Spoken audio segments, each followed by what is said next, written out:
ఈ కారును చూస్తే ఏమనిపిస్తుంది? ఫుల్లుగా తాగి నడిపారనిపిస్తుంది కదూ? అవును, ఇక్కడ ఉన్న మందు బాటిల్స్ ఇందుకు సాక్ష్యాలుగా నిలిచాయి. ఈ ప్రమాదం హైదరాబాద్ అల్వాల్లో జరిగింది. ఏపీ-10 ఏఏ 8511 కారును డ్రైవ్ చేస్తూ ఓ మహిళ అల్వాల్ చేరుకుంది. అక్కడికొచ్చేసరికి స్టీరింగ్ కంట్రోల్ తప్పింది.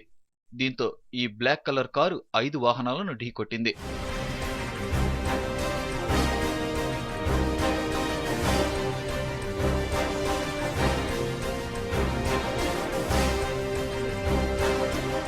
10 నుంచి 15 మందికి గాయాలయ్యాయి.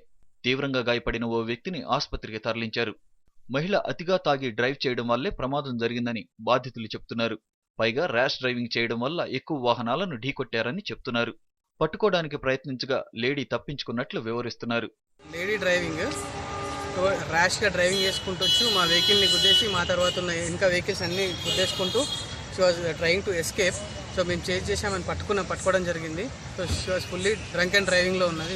ర్యాష్ డ్రైవింగ్ వల్ల ఎంతోమంది మినిమం 10 to 15 మెంబర్స్ వరకు ఇంజురీస్ జరిగాయి, సఫర్ అయ్యారు. గల్లీ గల్లీలో డ్రంక్ అండ్ డ్రైవ్ టెస్ట్ చేస్తున్న పోలీసులకు కంట్రోల్ తప్పేంత వరకు తాగిన ఈ మహిళ కనిపించలేదా అని స్థానికులు ప్రశ్నిస్తున్నారు.